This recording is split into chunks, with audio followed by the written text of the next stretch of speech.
जगाने वाला वंदे मातरम केवल एक गीत नहीं है, बल्कि भारत के स्वतंत्रता संग्राम की भावना, मातृभूमि के प्रति प्रेम और राष्ट्रीय एकता का एक जीवंत प्रतीक है। इस राष्ट्रगीत की आज 150वीं वर्षगांठ है और इस मौके पर डीडी न्यूज भी आपके लिए लेकर आया है वंदे मातरम से जुड़े कुछ अहम तथ्य, जो हमारे खास सेगमेंट आप वंदे मातरम में देखेंगे।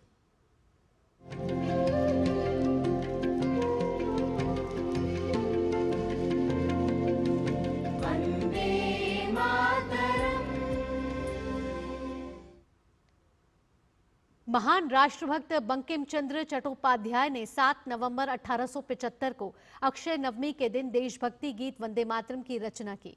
वंदे मातरम गीत ब्रिटिश शासन के खिलाफ प्रतिरोध का एक शक्तिशाली माध्यम बना, जिससे आम जनता ने स्वतंत्रता की लड़ाई में प्रेरणा पाई।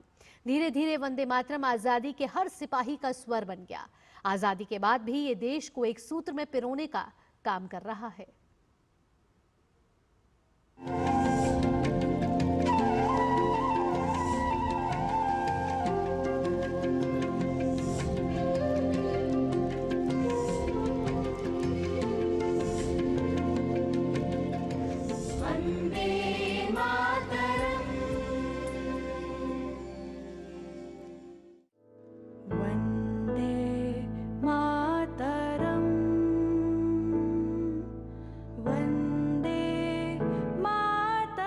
आज से 150 साल पहले महान बांग्ला साहित्यकार और राष्ट्रप्रेमी बंकिम चंद्र चटर्जी द्वारा लिखा गया वंदे मातरम गीत आजादी के संघर्ष के दिनों में न केवल भारत के स्वतंत्रता संग्राम का प्रतीक बन गया, बल्कि करोड़ों देशवासियों में देशभक्ति के प्राण भी फूंके।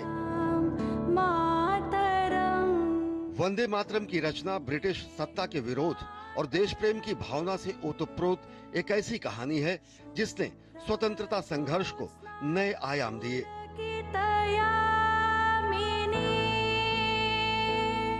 इस गीत की रचना की पृष्ठभूमि 1870 के दशक में बंगाल के भीषण अकाल, अंग्रेजी कुशासन और जमींदारों के शोषण से मर रही जनता को जागृत करने के लिए उठे सन्यासी विद्रोह पर आधारित था।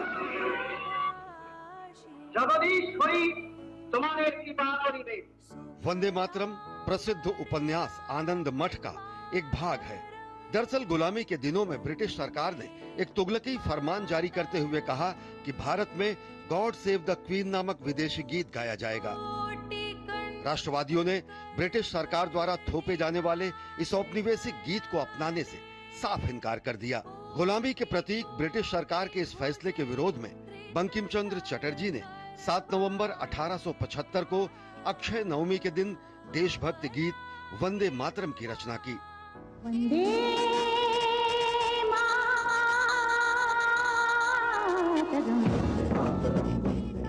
दरअसल उस समय भारत में बड़े पैमाने पर सामाजिक, सांस्कृतिक और राजनीतिक परिवर्तन हो रहा था और राष्ट्रीय पहचान और विदेशी शासन के प्रति प्रतिरोध की भावना काफी प्रबल हो रही थी।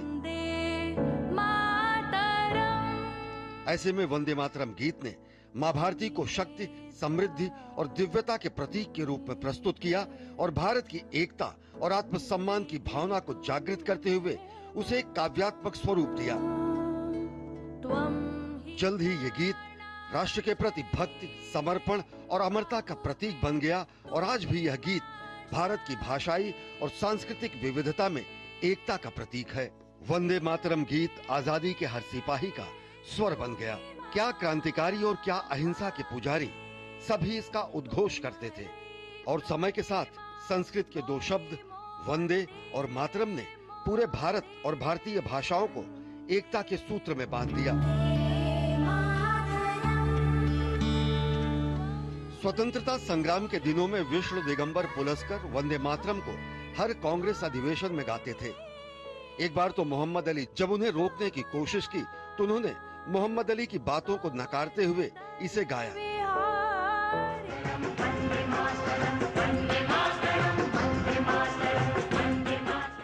और जब देश आजाद हुआ तो 15 अगस्त 1947 को ओंकारनाथ ठाकुर ने वंदे मातरम गीत गाकर आजादी का स्वागत किया।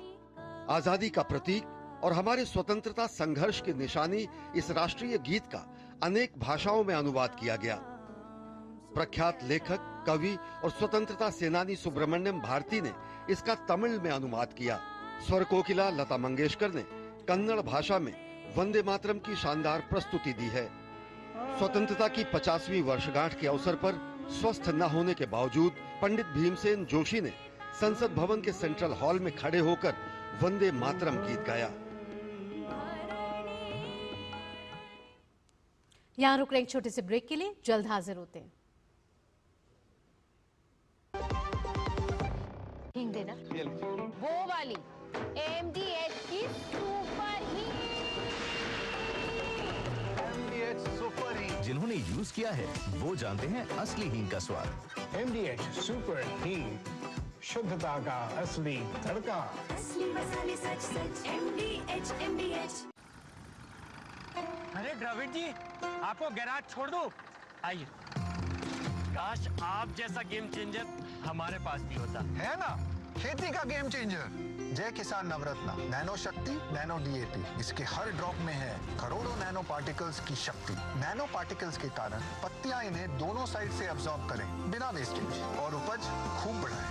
जय किसान नवरत्न नैनो शक्ति नैनो DAP, विज्ञान का वरदान, हर फसल की शान। मेरी पसंद, मेरी पसंद,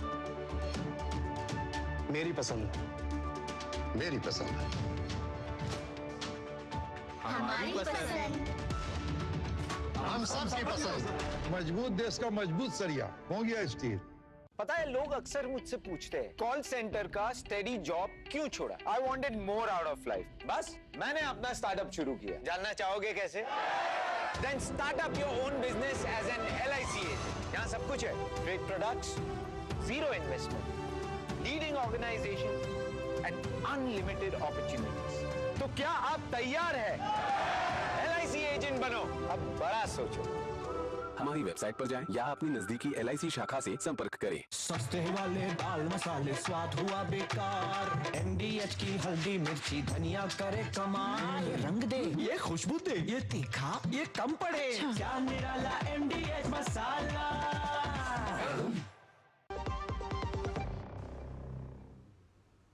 ब्रेक के बाद आपका स्वागत है। स्वतंत्रता आंदोलन के दिनों में देश के कोने कोने में राष्ट्रीय गौरव, देशभक्ति और एकता की भावना को जगाने वाले गीत वंदे मातरम के 150 वर्ष पूरे होने के अवसर पर राष्ट्रपति द्रौपदी मुर्मू ने एक्स पर पोस्ट कर लिखा कि 19वीं सदी में बंकिम चंद्र चट्टोपाध्याय ने ब्रिटिश हुकूमत के विरुद्ध सन्यासी विद्रोह की पृष्ठभूमि में वंदे मातरम का जो अमर गीत रचा, वे 1905 के स्वदेशी आंदोलन के समय से जन जन का प्रेरणा स्रोत बन गया। तब से ही भारत माता की वंदना का यह गीत हमारे देशवासियों की भावनात्मक चेतना और एकता का उद्घोष बना हुआ है और बना भी रहेगा। स्वाधीनता के बाद देश ने राष्ट्रगीत के रूप में इसे सादर अपनाया। इस गीत के 150 वर्ष पूरे होने के गौरवशाली अवसर पर हम सभी देशवासी ये दृढ़ संकल्प लें कि हम भारत माता को इस गीत की भावना के अनुरूप सुजला सुफला और सुखदा बनाए रखेंगे। वंदे मातरम। राष्ट्रगीत के रूप में इसे सादर अपनाया। वंदे मातरम ने राष्ट्रीय गीत वंदे मातरम के स्मरणोत्सव का उद्घाटन किया। नई दिल्ली के इंदिरा गांधी इंडोर स्टेडियम में स्मरणोत्सव का आयोजन हुआ। कार्यक्रम में वंदे मातरम का सामूहिक गान किया गया। इस अवसर पर प्रधानमंत्री ने एक स्मारक डाक टिकट और सिक्का जारी किया।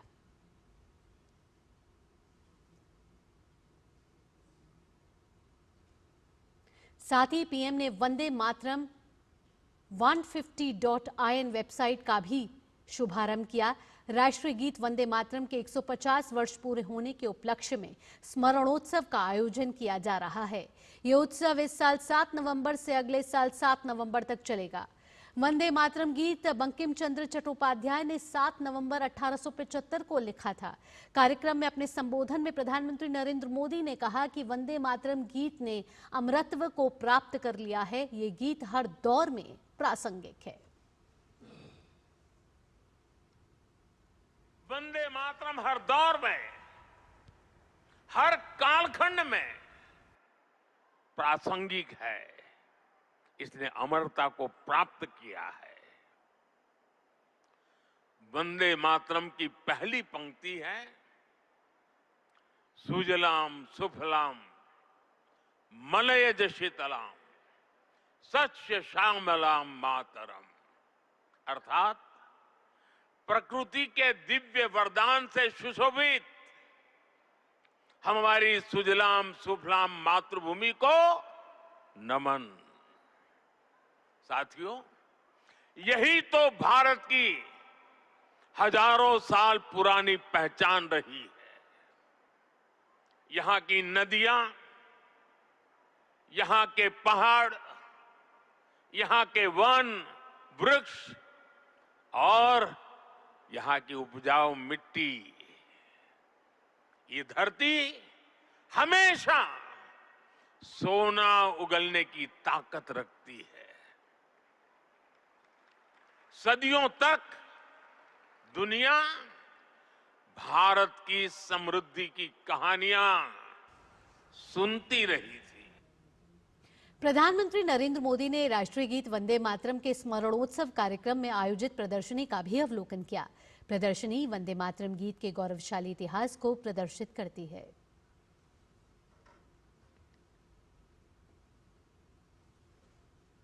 पीएम ने कहा कि 1937 में वंदे मातरम के विभाजन ने देश में बंटवारे का बीज बो दिया था। आजादी की लड़ाई में वंदे मातरम की भावना ने पूरे राष्ट्र को प्रकाशित किया था, लेकिन दुर्भाग्य से 1937 में वंदे मातरम के महत्वपूर्ण पदों को, उसकी आत्मा के एक हिस्से को अलग कर दिया गया था। वंदे मातरम को तोड़ दिया गया था, उसके टुकड़े किए गए थे। वंदे मातरम के इस विभाजन ने देश के विभाजन के बीज भी बो दिए थे। राष्ट्र निर्माण का ये महामंत्र, इसके साथ ये अन्याय क्यों हुआ, ये आज की पीढ़ी को भी जानना जरूरी है, क्योंकि वही विभाजनकारी सोच देश के लिए आज भी चुनौती बनी हुई है। स्मरणोत्सव में प्रधानमंत्री ने कहा कि भारत में मां जननी भी है और पालनहारिणी भी है, और अगर संतान पर संकट आ जाए तो मां संहारकारिणी भी है। राष्ट्र को एक जियो पॉलिटिकल एंटिटी मानने वालों के लिए राष्ट्र को मां मानने का विचार हैरानी भरा हो सकता है, लेकिन भारत अलग है। भारत में मां जननी भी है और मां पालनहारिणी भी है। अगर संतान पर संकट आ जाए तो मां संहारकारिणी भी है। राष्ट्र को मां और मां को शक्ति स्वरूपा नारी मानने का ये विचार, इसका एक प्रभाव ये भी हुआ कि हमारे स्वतंत्रता संग्राम स्त्री पुरुष सबकी भागीदारी का संकल्प बन गया। हम फिर ऐसे भारत का सपना देख पाए जिसमें महिला शक्ति राष्ट्र निर्माण में सबसे आगे खड़ी दिखाई देगी। गृह मंत्री अमित शाह ने पटना में स्वदेशी संकल्प पत्र से शपथ ली और देशभक्ति के प्रति अपने संकल्प को दोहराया। इस दौरान गृह मंत्री ने कहा कि वंदे मातरम आजादी के उद्घोष का संदेश बना है। साथ ही गृह मंत्री ने कहा कि ओलंपिक में जीतने के बाद भारतीय हॉकी टीम ने जब सामूहिक वंदे मातरम गाया तो तय हुआ कि देश जब भी आजाद होगा, ये देश को एक सूत्र में पिरोने का काम करेगा। जीवन में भारतीय भाषाओं का उपयोग करूंगा।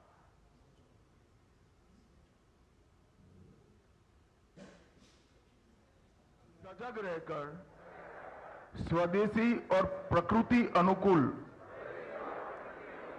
उत्पादों का प्रयोग करूंगा और देश के पर्यटन स्थलों को मैं प्राथमिकता दूंगा। मेरे वंदे मातरम एक प्रकार से आनंद मठ नवलिका का एक हिस्सा है। वंदे मातरम ये बाद में आजादी के आंदोलन का उद्घोष बना। 1936 में बर्लिन ओलंपिक की फाइनल के पहले अपनी ओलंपिक टीम ने, हॉकी की टीम ने जब सामूहिक वंदे मातरम गाया, तभी ये निश्चित हो गया था देश जब भी आजाद होगा ये एक राजनीतिक सूत्र बनने की जगह पूरे देश को एक रखने का और देशभक्ति को हमेशा जगाने का एक कारण बनने वाला है। आगे बढ़ेंगे। उत्तर प्रदेश के मुख्यमंत्री योगी आदित्यनाथ ने राष्ट्रीय गीत वंदे मातरम के 150 वर्ष पूरे होने के उपलक्ष्य में आयोजित कार्यक्रम में कहा कि वंदे मातरम गीत आजादी के आंदोलन का हिस्सा बना। ये एक ऐसा मंत्र बन गया जिसने पूरे देश को एकता के सूत्र में बांध दिया, जिससे एक व्यक्ति जाति, पंथ और धर्म से ऊपर उठकर अपने राष्ट्र के बारे में सोच सके। विदेशी हुकूमत ने 1905 में बंग भंग के माध्यम से भारत की भुजाओं को काटने का दुस्साहसिक निर्णय लिया था। उस समय भी इस गीत ने पूरे भारतवासियों को एकजुट होकर के इसका प्रतिकार करने की एक नई प्रेरणा दी। उसके बाद के कालखंड में लगातार कोई भी क्रांतिकारी फांसी के फंदे को चूम रहा है, लेकिन उसके मुंह से एक ही मंत्र निकलता है, वह वंदे मातरम का। कोई भी स्लोगन दिया, वंदे मातरम उसका हिस्सा बना। पूरे देश को एकता के सूत्र में बांधने वाला एक ऐसा मंत्र बना जब व्यक्ति जाति, मत और मजहब से ऊपर उठकर के अपने राष्ट्र के बारे में भी सोच सके। राष्ट्रीय गीत वंदे मातरम के 150वें वर्षगांठ पर गुजरात के कच्छ में कार्यक्रम का आयोजन किया गया, जिसमें गुजरात के उप मुख्यमंत्री हर्ष सांघवी ने बीएसएफ जवानों के साथ राष्ट्रीय ध्वज फहराया। तो ये तस्वीरें गुजरात की, जहां गुजरात के उप मुख्यमंत्री हर्ष सांघवी ने राष्ट्रीय ध्वज फहराया है। असम के मुख्यमंत्री हेमंत बिस्वा शर्मा राष्ट्रीय गीत वंदे मातरम के 150 वर्ष पूरे होने के उपलक्ष्य में गुवाहाटी के जनता भवन में विशेष कार्यक्रम में शामिल हुए। इस दौरान वंदे मातरम के पूर्ण संस्करण का सामूहिक गायन हुआ।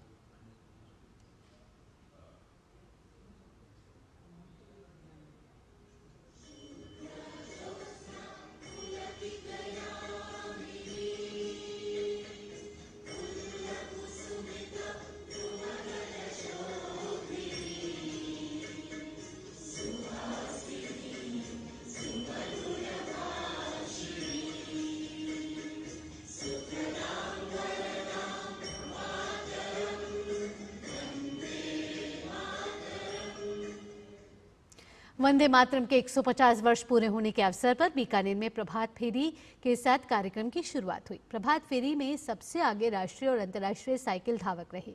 पारंपरिक वेशभूषा में सजे धजे रोबेलों ने भी इसमें भागीदारी निभाई। इसके बाद पुलिस के जवानों, एनएसएस, एनसीसी और स्काउट गाइड के प्रतिनिधि, शिक्षक, विद्यार्थी और आमजन का कारवां शहीद स्मारक पहुंचा, जहां शहीदों के प्रति कृतज्ञता प्रकट करते हुए श्रद्धांजलि अर्पित की गई। इस दौरान स्वतंत्रता सेनानियों के परिजनों का सम्मान किया गया। राष्ट्रगीत वंदे मातरम के 150 वर्ष पूरे होने के अवसर पर कोटा के उम्मेद स्टेडियम में कार्यक्रम आयोजित किया गया। इस अवसर पर स्कूल, पुलिस और आर्मी की बैंड प्रस्तुतियां दी गईं। इस दौरान राज्य में मंत्री Gautam Kumar, deputy CM doctor Premchand Bairwa, शिक्षा मंत्री मदन दिलावर के साथ ही अन्य गणमान्य लोग मौजूद रहे।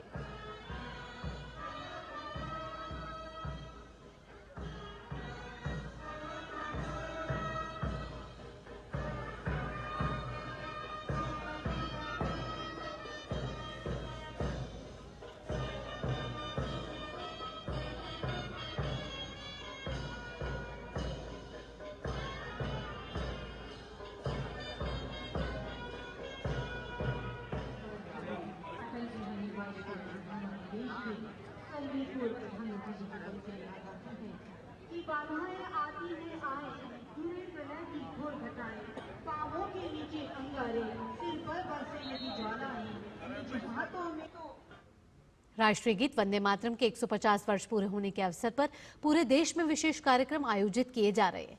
इस अवसर पर राज्य मंत्री श्रीपद येसो नायक ने देशवासियों को शुभकामनाएं दी और राष्ट्रीय गीत के ऐतिहासिक महत्व पर प्रकाश डाला। वंदे मातरम स्वतंत्र सेनानियों को जागृत करने का जो मंत्र हम आज गा रहे हैं, इसको 150 साल आज पूरे हो रहे हैं। इस मंत्र ने निश्चित तौर से भारत को आज़ादी देने में बहुत मदद की। इस वंदे मातरम का जो कुछ मकसद था, इस मातृभूमि के ऊपर जिसका प्रेम था, और इस प्रेम के खातिर लाखों स्वतंत्र सेनानियों ने अपने जान की कुर्बानी इस देश के स्वातंत्र्य के लिए दे दी। और ये सुनते सुनते हमारे मातृभूमि को फिर एक बार परकियों के आक्रमणों से मुक्त करना, यही उनका मकसद था। साथ ही उत्तराखंड के राज्यपाल retired lieutenant general Gurmeet Singh और मुख्यमंत्री पुष्कर सिंह धामी राष्ट्रीय गीत वंदे मातरम के 150 वर्ष पूरे होने के उपलक्ष्य में एक कार्यक्रम में शामिल हुए। देहरादून पुलिस लाइन में आयोजित कार्यक्रम में वंदे मातरम के पूर्ण संस्करण का सामूहिक गायन हुआ।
हिमाचल में भाजपा प्रदेश उपाध्यक्ष विपिन सिंह परमार ने भी शुभकामनाएं दी और राष्ट्रगीत के ऐतिहासिक महत्व पर प्रकाश डाला।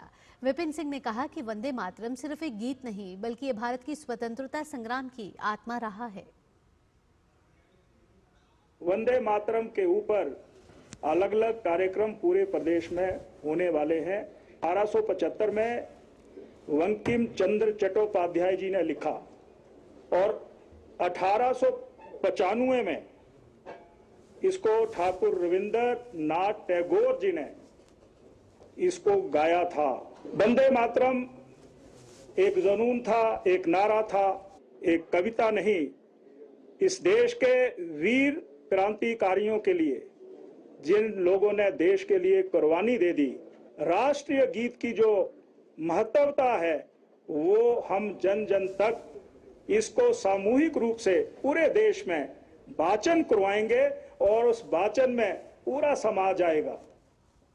और बुलेटिन में वक्त हो चला एक छोटे से ब्रेक का, लेकिन ब्रेक के बाद जब लौटेंगे तो बात करेंगे बिहार विधानसभा चुनाव की। लाल रंग इसका अपार, तीखा कम है फिर भी स्वाद, बेमिसाल बेमिसाल MDH Kashmiri. MDH Kashmiri. MDH। जब धरती चीर कर निकलता है लोहे का पत्थर और मिलता है मोंगिया के जोश से, फिर तपता है, पिघलता है और बनता है फौलाद। अब होता है सरिया सारी खूबियों के साथ। मोंगिया स्टील, मजबूत देश का मजबूत सरिया।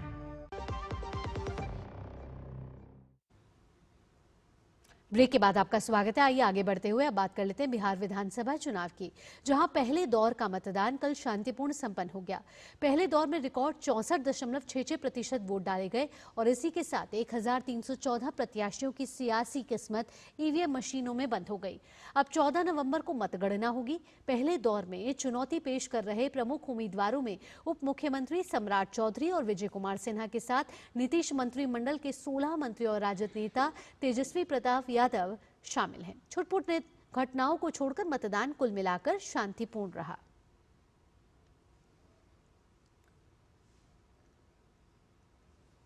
बात अब दूसरे चरण की कर लेते हैं तो बिहार विधानसभा चुनाव के दूसरे चरण के लिए दिग्गजों का प्रचार आज भी जारी रहने वाला है।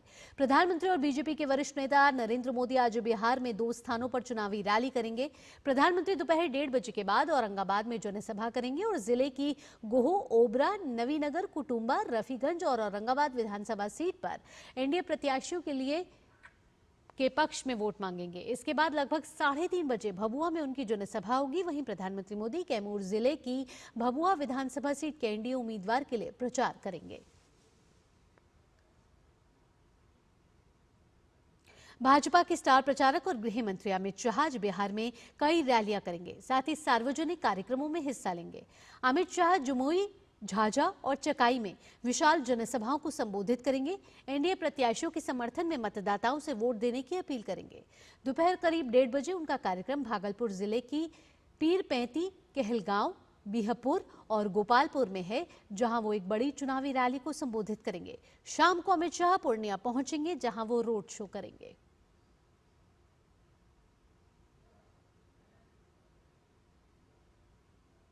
आइए अब जान लेते हैं कि महागठबंधन क्या रणनीति के साथ दूसरे चरण में आगे बढ़ रहा है। बिहार के पहले चरण में रिकॉर्ड मतदान होने के बाद दूसरे चरण के लिए दिग्गजों का प्रचार आज भी जारी रहने वाला है। महागठबंधन के तमाम बड़े नेता चुनाव प्रचार करेंगे। कांग्रेस नेता सचिन पायलट बिहार के कटिहार जिले में 2 चुनावी सभाओं को संबोधित करेंगे, तो वहीं तेजस्वी यादव, राहुल गांधी समेत कई दिग्गज नेता महागठबंधन में एकजुटता का संदेश देने के लिए पार्टी के समर्थन में चुनावी प्रचार और रैलियों को संबोधित करेंगे।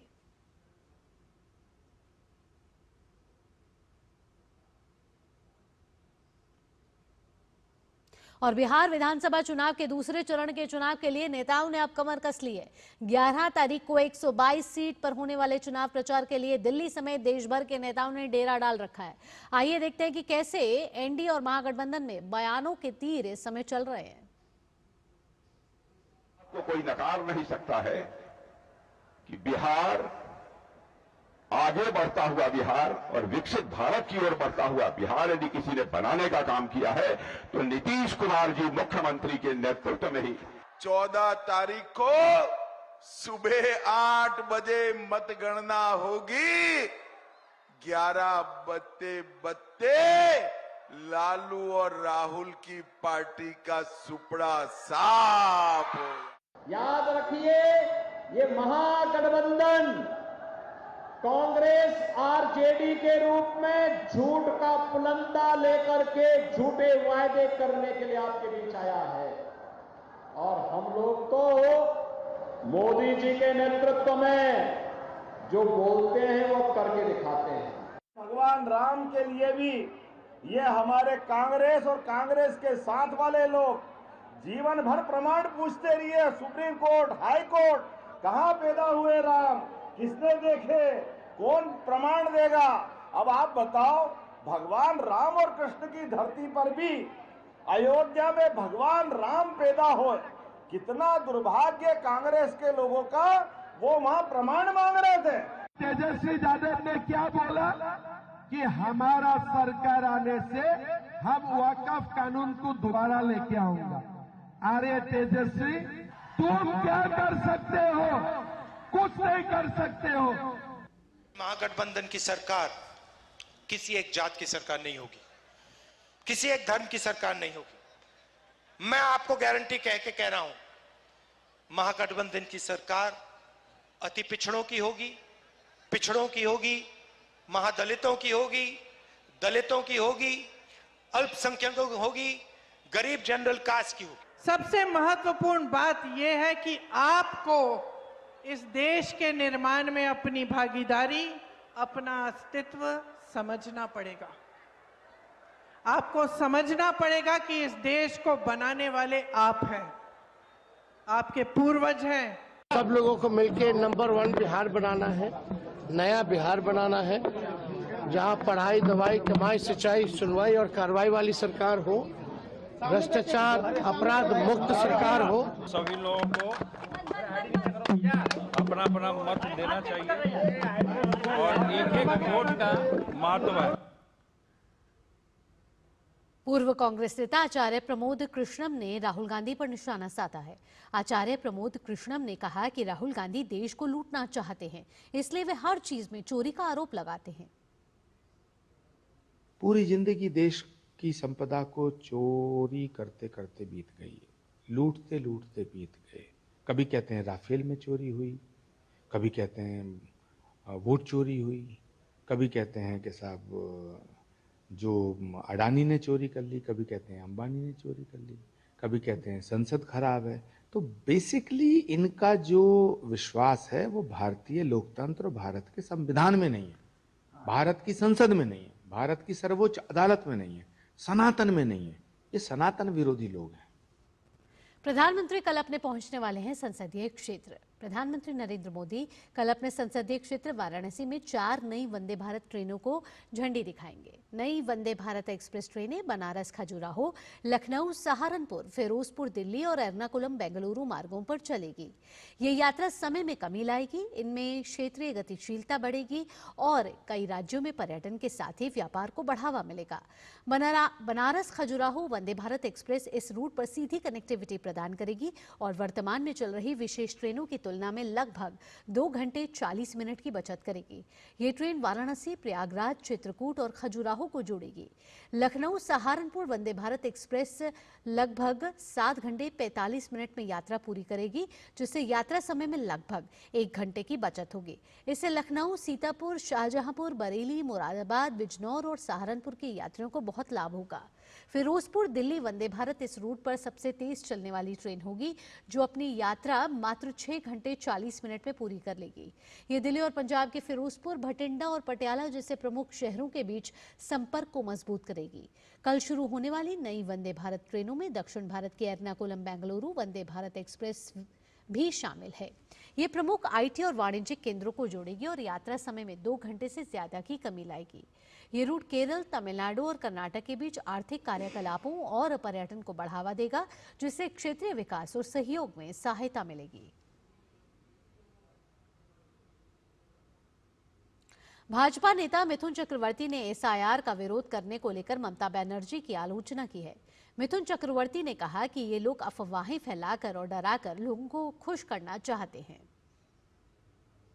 हम किसी के खिलाफ नहीं है, ये अफवाह फैला के लोगों को डरा के कुछ करना चाहते हैं, कुछ नहीं। हम तो पहली बात तो कह दिया कि जहाँ से भी हिंदू आएंगे उनको हम ठीक तरह से उनको सिटीजनशिप बना के वोट का अधिकार दिलवाएंगे, और जो भारतीय मुस्लिम हैं वो भी अपने अधिकार से वोट दे सकते हैं। तो प्रॉब्लम कहाँ है? हम पूछना चाहते हैं किस लिए आप आंदोलन में उतर रहे हैं, कोई वजह है? अब खबर कर्नाटक से है। कर्नाटक में गन्ना किसानों का आंदोलन लगातार तेज होता जा रहा है। बेलगावी जिले में किसानों का विरोध प्रदर्शन अब उग्र रूप ले चुका है। मूडलागी के पास गुरलापुर क्रॉस में हजारों की संख्या में किसान अनिश्चितकालीन धरने पर बैठ गए हैं। किसानों की मांग है कि गन्ने का भाव 3300 रुपए प्रति टन तय किया जाए। किसान संगठनों का कहना है कि जब तक सिद्धारमैया सरकार उचित मूल्य तय नहीं करती, किसानों का आंदोलन जारी रहेगा। वहीं इस बीच कर्नाटक के मुख्यमंत्री सिद्धारमैया आज बेंगलुरु में किसान नेताओं के साथ बैठक करेंगे। तो वहीं किसान संघ के राज्य अध्यक्ष ने चेतावनी दी है कि अगर आज मुख्यमंत्री की अध्यक्षता में होने वाली बैठक में कोई ठोस निर्णय नहीं लिया गया तो यह आंदोलन राज्यव्यापी रूप ले लेगा और राष्ट्रीय राजमार्गों को भी बंद किया जाएगा। वहीं कन्नड़ समर्थक संगठनों ने बेलगावी बंद का भी आह्वान किया है। बता दें कि इससे पहले कल राज्य के चीनी उद्योग मंत्री शिवानंद पाटिल ने गुरलापुर जाकर धरने पर बैठे किसानों से मुलाकात की। बातचीत के दौरान उन्होंने किसानों से 2 दिन का समय मांगा है और आश्वासन दिया है कि राज्य और केंद्र सरकार दोनों से चर्चा कर किसानों के हित में निर्णय लिया जाएगा। अब सबकी निगाहें मुख्यमंत्री के साथ होने वाली इस बैठक पर टिकी हैं, क्योंकि यही तय करेगा कि क्या किसानों का यह आंदोलन शांत होगा या और उग्र रूप लेगा।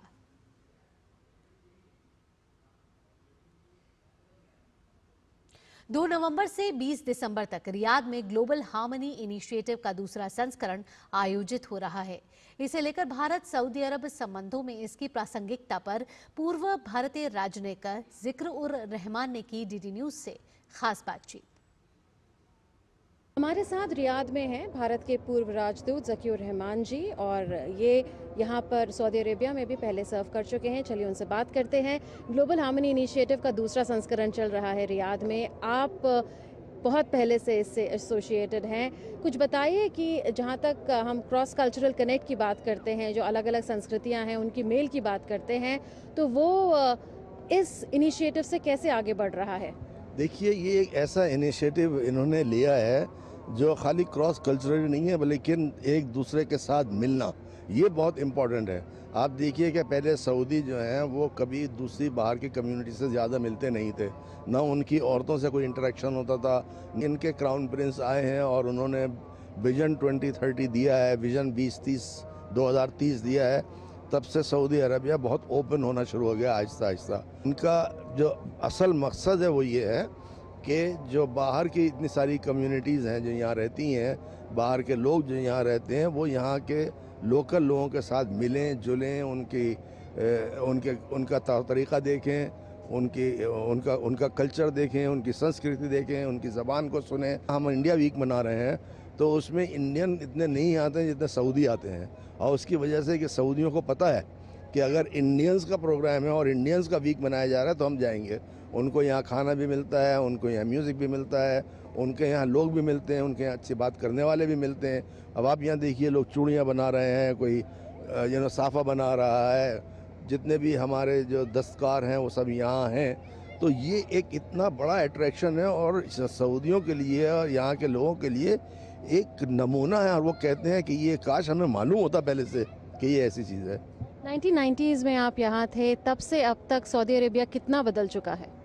सऊदी अरेबिया बहुत बदला है।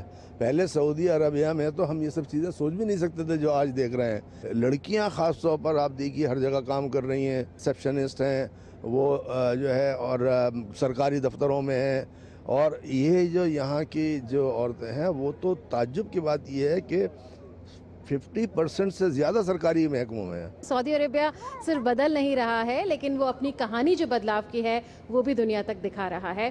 कैमरामैन प्रमोद नेगी के साथ मैं मुनमुन भट्टाचार्य, रियाद से दूरदर्शन न्यूज़ के लिए। रियाद में आयोजित ग्लोबल हार्मनी इनिशिएटिव के दौरान भारतीय कलाकारों और सांस्कृतिक समूहों ने मनमोहक प्रस्तुति दी। डीडी न्यूज़ के संवाददाता मुनमुन भट्टाचार्य ने सुवेदी पार्क से ये रिपोर्ट भेजी है। हमारे साथ भारत से आया हुआ एक कल्चरल ट्रूप है जो परफॉर्म करने जा रहा है ग्लोबल हार्मनी इनिशिएटिव में रियाद में। चलिए उनसे बात करते हैं। आप बताइए कि आप क्या परफॉर्मेंस करने वाले हैं? हम लोग है ना चंडामेलम परफॉर्म कर रहे हैं। चंडामेलम केरल का ट्रेडिशनल परकशन इंस्ट्रूमेंट है, वो हम परफॉर्म कर रहे हैं। हम लोग पूरा इधर काम कर रहे हैं, इंडिया से नहीं आया, हम लोग इधर काम कर रहे हैं, पार्ट टाइम इधर आ रहे हैं रियाद फेस्टिवल के लिए। लेकिन मूल तो आप इंडिया से ही हैं, मूल तरीके से? हाँ, इंडिया से जी, इंडिया केरला से हम लोग। कैसा लग रहा है यहाँ पर आपको परफॉर्म करके? बहुत अच्छा लग रहा है, बहुत अच्छा है, बहुत अच्छा है। ये रियाद सीजन का हमारा बिगेस्ट प्रोग्राम। कितनी तैयारी करनी पड़ती है इसके लिए? हम अच्छी तरह से प्रैक्टिस वगैरह करके और प्रैक्टिस करके इधर शो करके हम लोग करते हैं। हमारे साथ एक बच्ची भी है, आपका क्या रोल रहेगा? ये भी झंडा करते हैं, ये भी झंडा आता है। अच्छा, what is your role going to be here? She is also a performer, but she have age issue. After above 15 years only they can perform. She is also a good chanda performer. कैसा reception मिल रहा है? What is the kind of reception that you are getting from here? What is the kind of response? Are people really rooting for you? बहुत अच्छा है, हमको बहुत अच्छा response मिल रहा है। सब आपको भी वीडियो पकड़ रहे हैं, सब हाथ मिला रहे हैं, सब बहुत अच्छा है। ऑस्ट्रेलिया के वैज्ञानिक एक ऐसे आर्टिफिशियल इंटेलिजेंस टूल का विकास कर रहे हैं जो रेटिना यानी कि आंख की झिल्ली की तस्वीरों का विश्लेषण करके हृदय और गुर्दे से जुड़ी क्रॉनिक बीमारियों का अधिक सटीक रूप से पता लगा सकेगा।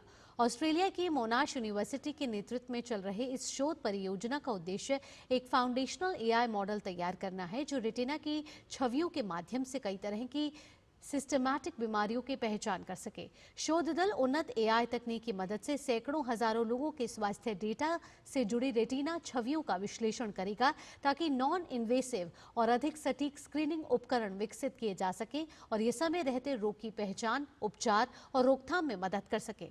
ये मॉडल एक साथ कई बीमारियों की पहचान करने में सक्षम होगा, जो अब तक के सिंगल डिजीज, एक रोग पर केंद्रित तरीकों से कहीं अधिक व्यापक होगा। रेटिनल इमेजिंग के जरिए बीमारियों की शुरुआत में ही उसे पहचानना आसान होगा और इससे हमारी स्वास्थ्य व्यवस्था उपचार पर नहीं बल्कि रोकथाम पर केंद्रित हो सकेगी।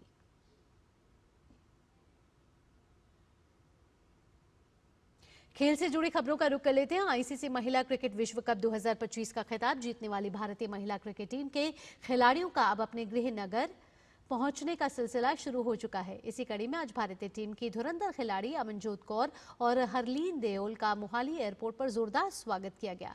इन दोनों के स्वागत के लिए भारी संख्या में लोग मौजूद रहे, जिन्होंने माला पहनाकर और ढोल नगाड़े के साथ इन खिलाड़ियों का स्वागत किया। भारतीय टीम ने रविवार को नवी मुंबई में खेले गए फाइनल मुकाबले में दक्षिण अफ्रीका को हराकर पहली बार वनडे विश्व कप का खिताब अपने नाम किया।